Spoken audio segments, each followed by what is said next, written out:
The shrill ring of my cell phone jolted me awake. I fumbled in the dark until my fingers closed around the buzzing device. Bleary-eyed, I glanced at the clock, 2:37 a.m., then down at the caller ID flashing Eli. My nephew rarely called, let alone at this hour. Dread swirled in my gut as I answered. Aunt Marla? Eli's anxious voice gave me chills. It's Grandpa. You need to get over here. What's going on? I sat upright, pulse racing. It's bad. He hesitated. I think Grandma has really lost it this time. My breath caught in my throat. Lana, my sister-in-law, had always been a bit unstable, but Eli's tone suggested whatever was happening now was far worse. Just get over here, he pleaded. Hurry. The line went dead. I shook my husband Alex awake. It's your dad, I said urgently. Something's wrong. 30 minutes later, we pulled into the driveway of the run-down bungalow Lana and my father-in-law Harrison called home. It was a far cry from the upscale neighborhood where Alex and I lived in Chicago. The front door creaked open. Eli's slender frame was silhouetted in the entryway. Thank God you're here, he whispered, glancing nervously over his shoulder. Come see. He led us through the dark, cluttered living room. I gasped at the sight of Harrison slumped in a tattered recliner. His wispy white hair hung limply over hollow cheeks. Dark circles ringed his sunken eyes. His bathrobe hung loosely on a skeletal frame. An empty TV dinner tray and bedpan sat on the floor nearby, along with a pile of soiled linens. The stench of urine and feces overwhelmed me. Grandpa? My voice quivered. Harrison's glassy eyes met mine, but there was no recognition. How could she let this happen? Alex choked out. Where is Lana? I demanded. She's upstairs. Passed out, probably, Eli said bitterly. Too busy partying and spending their money to take care of him. Rage and disgust roiled inside me. I wanted to storm upstairs and tear Lana apart, but Harrison needed us now. Gently cupping his cheek, I said, It's me, Dad, Marla.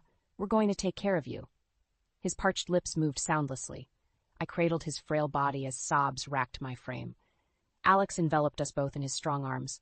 We stayed like that for some time, holding this man we all loved so dearly, now reduced to a shell of his former self. Finally, Alex broke the silence. We'll take him home with us tonight and get him the care he needs, he said firmly. Should we confront Lana? I kept my voice low, conscious of her just upstairs. Alex's jaw tightened. Not yet. Not yet. Right now, we just need to get your dad out of here, I nodded, wiping my eyes. As we moved toward the door, Harrison clutched my hand. His rheumy eyes found focus. My sweet girl, he croaked. You came.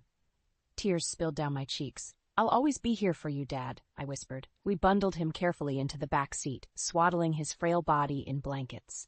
Exhaustion showed in the lines etched around his mouth and eyes, but the faintest hint of a smile played on his lips. As Alex steered us home through the early morning light, I watched the sunrise paint the sky in brilliant hues of orange and pink. The colors reminded me of when I was a little girl, and Harrison would wake me early to watch the daybreak together. I swallowed hard. How could I not have known how much he was suffering? I should have protected him from her. Should have stopped this. I stroked Harrison's hair as he slept. It's going to be different now, Dad, I whispered. I promise. The next morning, I stood at the kitchen window cradling a cup of coffee, watching the sunrise paint vibrant hues across the sky. After the emotional roller coaster of last night, the familiar view soothed me. Alex came up behind me, wrapping his arms around my waist. How's your dad? Still sleeping, I said. He was so exhausted. Alex kissed the top of my head. Let's go check on him. We entered the guest bedroom quietly. Morning light filtered through sheer curtains, illuminating Harrison's sleeping form. The sharp angles of his body protruded beneath the blankets, but his face looked peaceful for the first time in ages. Seeing him safe in our home filled me with relief, yet rage still simmered inside me. I turned to Alex. We need to go back there today. His brow furrowed. Are you sure? Maybe we should give it some time. I shook my head firmly. The hell with waiting. I need to know exactly what's been going on in that house. Alex sighed, but didn't argue further. We both knew the truth needed to come out. Within the hour, we were pulling onto Lana's street. She must have seen us coming, because the front door flew open before we even exited the car. Get out! Lana's shrill voice pierced the morning quiet. Mascara was smeared down her stubbled cheeks. You had no right to take him. I strode up to her, getting right in her pallid face. No right? You neglected him to the point his own grandson had to call us for help. He could have died. Lana's bloodshot eyes blazed with fury. Don't you dare judge me. You abandoned this family, ran off to your fancy new life, and left the rest of us behind.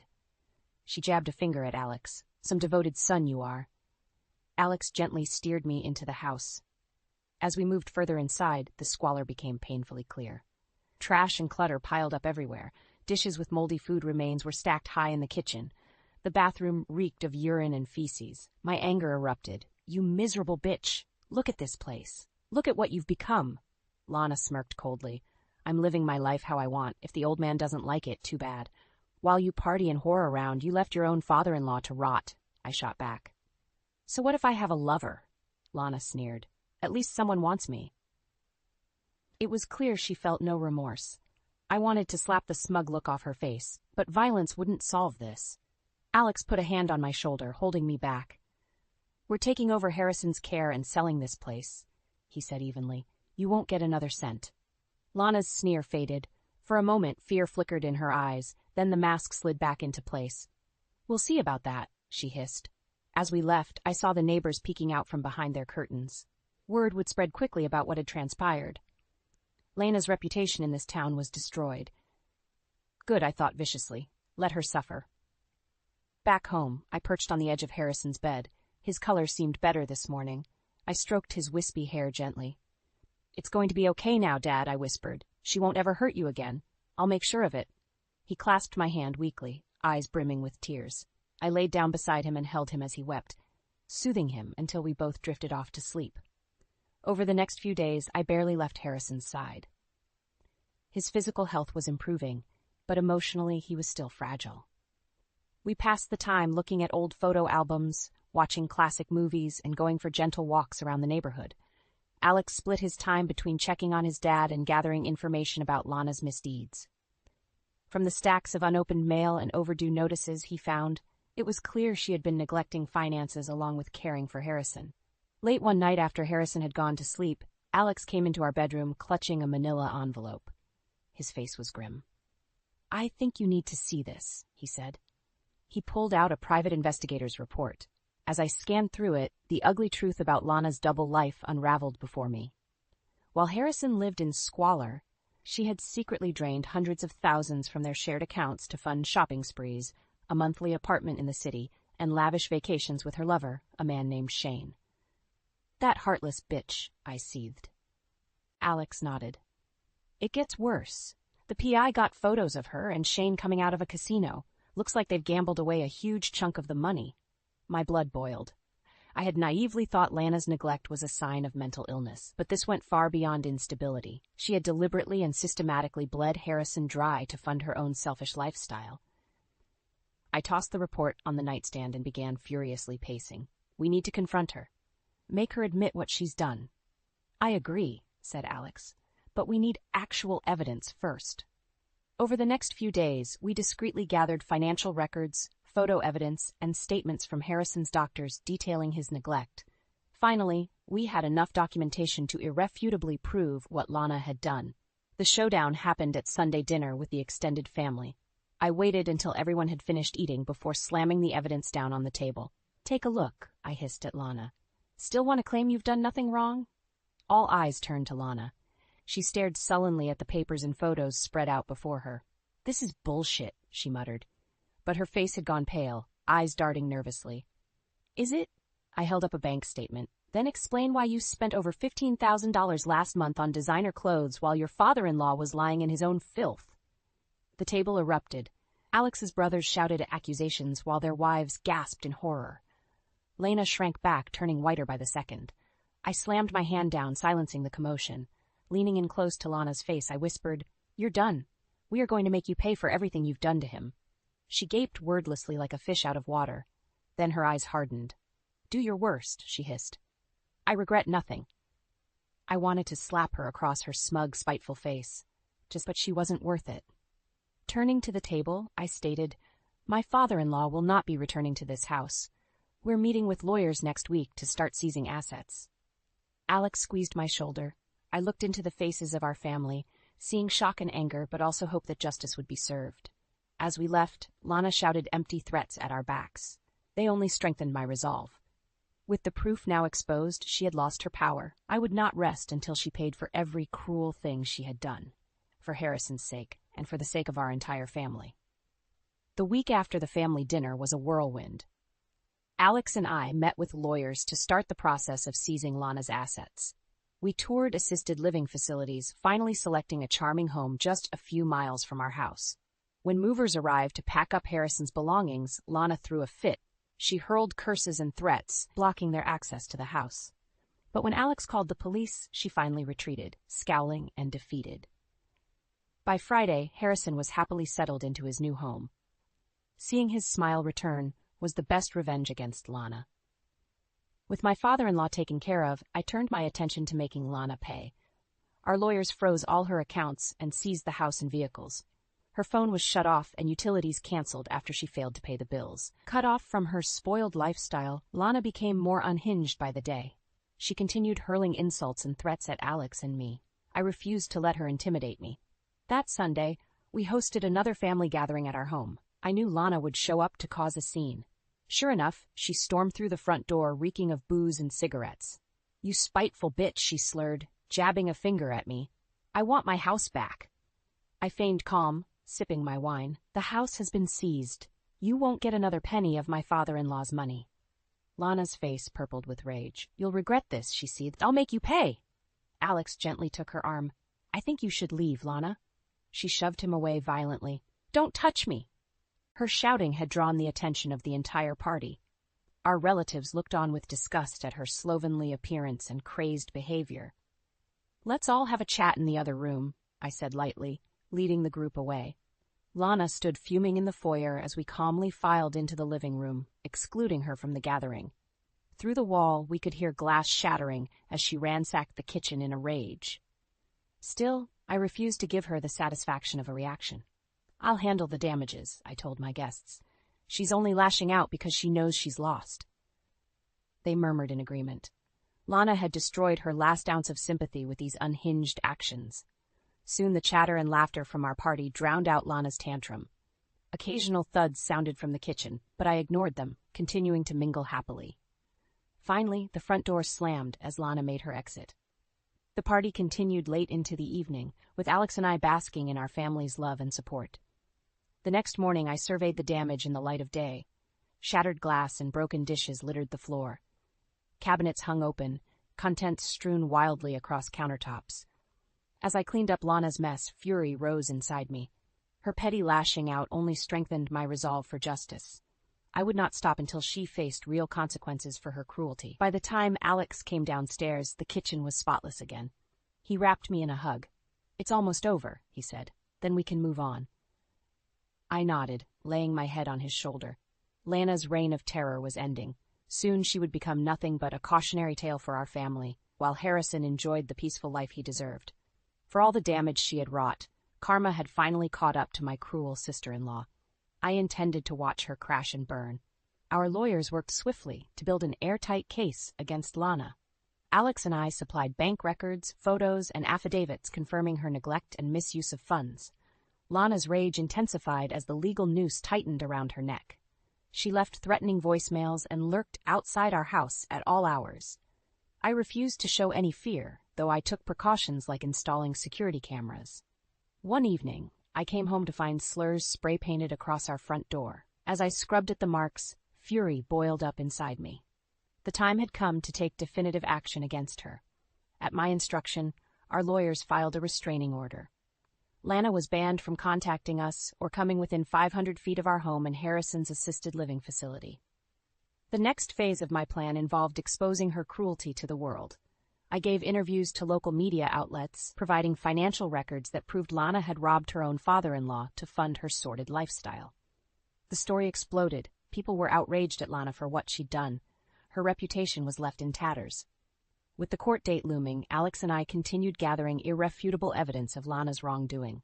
I wanted to bury her completely, leaving no room for lies or excuses. One night over a late dinner, Alex gave me a somber look. "I found out something you need to know. Shane came to the house a few times while Dad was still living there." Rage instantly flooded my body. That bastard was in the same house as my helpless father-in-law? Alex nodded grimly. I slammed my fist on the table, making the dishes rattle. "We'll subpoena him. Make him testify against her." Having Shane expose Lana's affair and neglect in court would utterly destroy her. This was the final nail in her coffin. In the weeks leading up to the trial, I was energized with a sense of purpose. Even as Lana's harassment escalated with more vandalism and violent threats, I refused to be cowed. The night before we were set to face her in court, Alex found me sitting awake in the darkness. He flipped on the bedside lamp and took my hands in his. "Are you sure you want to go through with this?" he asked gently. "Destroying her won't undo what happened." I squeezed his hands. "You're right, but she has to pay for what she did for our family's sake." Alex pulled me into his strong arms. I laid my head on his chest, taking comfort in his warmth and strength. Tomorrow, justice would be served. The next morning I dressed with calm precision, donning an understated black suit and strings of pearls, Harrison's favorite. I swept my hair into a sleek knot. My makeup was flawless. In the car, Alex gave my hand a reassuring squeeze. "Let's finish this." Walking tall into the courthouse, I was no longer just a woman scorned. I was an avatar of justice. Lana would finally reap what she had sown. She withered under my icy stare as I took the stand to testify, dispassionately recounting her misdeeds. When Shane confirmed their affair had started before Harrison's decline, the last embers of Lana's defiance extinguished. The satisfaction I expected to feel at her downfall faded as her sentence was handed down. She looked small and pathetic now, robbed of her smug bravado. Her punishment would be a lonely, difficult road, the only true justice for her cruelty. As Alex and I left the courthouse, I finally let it sink in that the fight was over. Lana could no longer hurt our family. I leaned into my husband, releasing a deep sigh of relief. The day of reckoning had arrived. Lana sat hunched at the defendant's table, her dingy sweater and greasy hair a far cry from her formerly lavish appearance. Her face was etched with resentment, eyes smoldering with impotent fury. I smoothed my skirt, spine ruler straight. Today the full truth would be exposed. There was no turning back now. As the prosecution detailed Lana's neglect, her gaze remained fixed on the floor.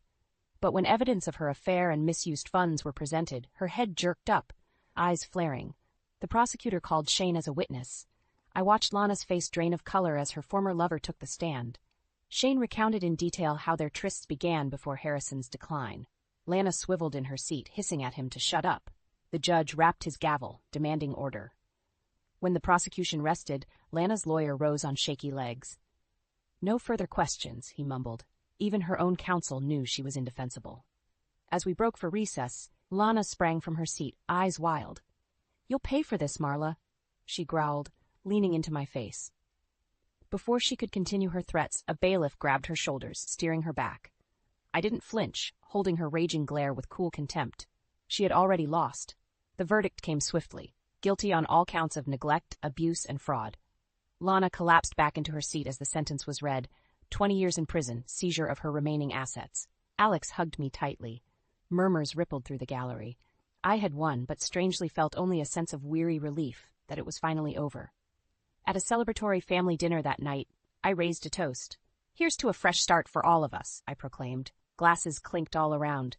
Harrison, seated in a place of honor, gave me a knowing smile. The worst was behind us now. I visited Lana just once in prison. She sat across the table behind smudged plexiglass, eyes as hard as stone. "Come to gloat?" she sneered. "I came to give you a chance," I said evenly. "Admit what you've done, and start making amends." She barked out a harsh laugh.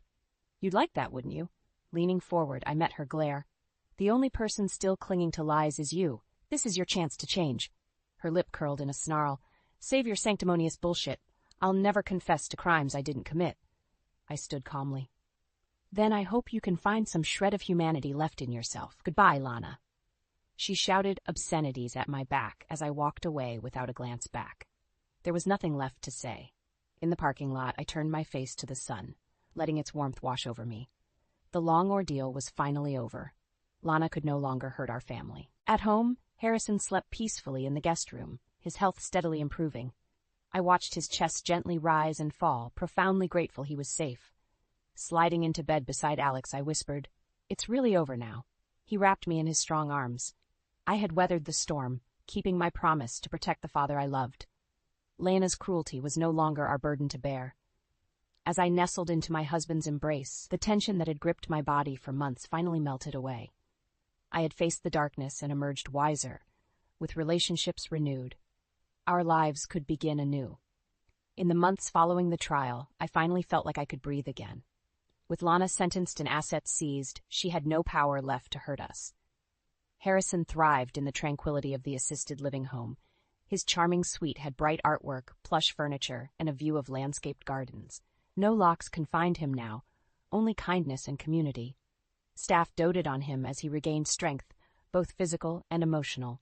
He cherished the social activities that engaged his quick mind and lively spirit. I delighted in seeing joy sparkle in his eyes once more. Meanwhile, Lana wasted away in her stark prison cell. At first she screamed threats and hurled abuse at guards. But as the years of hard times stretched endlessly before her, her fury extinguished into hopelessness.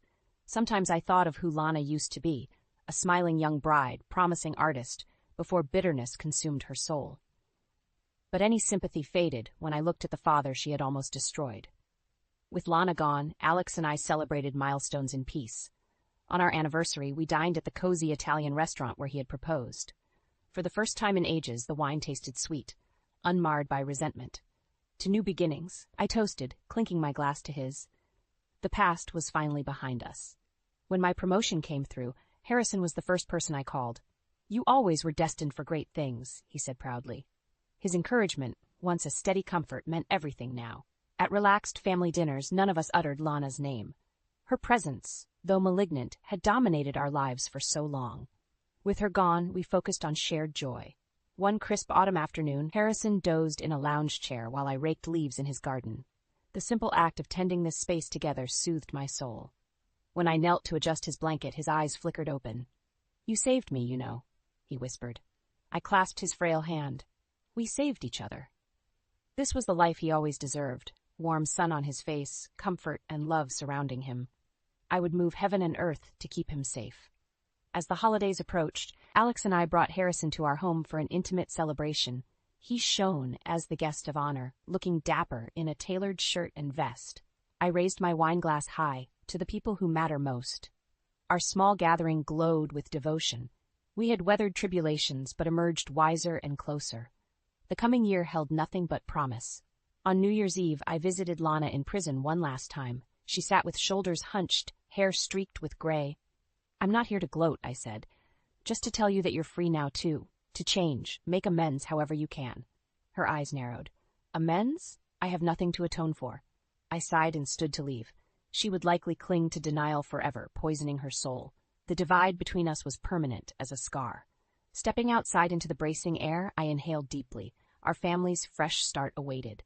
Whatever Lana chose, I refused to look back again. The next sunrise welcomed a new year, shimmering with hope. Harrison and I watched the glowing sky together, fingers intertwined. "The future belongs to us now," I whispered. He squeezed my hand gently. "We're just getting started." Time flowed smoothly onward, each season bringing renewed warmth to our family. With Lana gone, relationships flourished, unfettered by resentment. Harrison adjusted beautifully to his new home. He passed hours reading on the patio, made friends playing bingo, and rediscovered his love of painting. I delighted in seeing his quick smile and hearing his deep, hearty laugh again. On weekends, he came to stay with Alex and me. We'd lounge by the fire pit, roasting marshmallows and chatting late into the night. No subject was off limits. He spoke openly now of his hopes, regrets, all he still wished to do. Watching Harrison embrace life with such zeal rekindled my own sense of purpose. I pursued passion projects, traveled more with Alex, and committed to community service. Each day was too precious to take for granted. Meanwhile, Lena festered in her prison cell, stern and unrepentant. The few times I visited, she refused to acknowledge any wrongdoing. "I won't confess to crimes I didn't commit," she spat bitterly. "You can't keep me caged forever." I remained patient and calm. "The door is open whenever you're ready to walk through it." But she just turned away, seething silently until I left. Some people could not be helped until they chose to face the truth. As seasons changed, so did our family dynamic. Laughter came easier, bonds grew deeper, without Lana's toxicity poisoning our hearts. I remembered what it meant to feel joy wholly again. On a golden autumn afternoon, I sat with Harrison beneath a maple tree, its leaves flaming crimson. He turned to me, eyes brimming with tears. "Thank you for giving me my life back," he said, voice choked with emotion. I squeezed his hand, too overcome to speak. The peaceful beauty surrounding us was answer enough. With Lana gone, holidays became cherished celebrations, not tense battlegrounds. Harrison joined us for a cozy Thanksgiving dinner, carving the turkey as grace flowed freely from his heart. At Christmas, he gifted Alex and I matching hand-knitted scarves, crafted in secret during months of devoted effort. "Something to warm you when the winds blow cold," he said simply. My heart swelled, seeing his love poured into every stitch. As years passed and Lana's release approached, Harrison showed no resentment toward her, only calm equanimity. His grace was hard-earned through suffering, but gave me hope. On the eve of Lana's release, he clasped my hand tenderly. "Bitterness harms the vessel that carries it. I choose peace." The next morning, I drove him to the prison to retrieve her. When Lana emerged, the years showed plainly on her hardened face. She spared us not a glance as she brushed by toward uncertain freedom. Watching her solitary figure disappear down the icy road, I felt only pity that her heart had not yet unfrozen. But Harrison and I walked arm in arm into the sunshine, souls unburdened. The years hence unfurled gently as a rosebud. Harrison reveled in doting on great-grandchildren, passing his wisdom to new generations. Seasons came and went, but our love only grew deeper. Each dawn we watched together glowed more vibrant than the last. His eyes still held that familiar twinkle, reminding me that life's beauty reveals itself to those who choose to see. On the last morning, he clasped my hand one final time. "It was a good life," he whispered. Our gazes met in perfect understanding. He was right. We had walked through the darkness, faces upturned toward the light. Now his spirit could soar unfettered, and I could live on in his honor, with hope in my heart.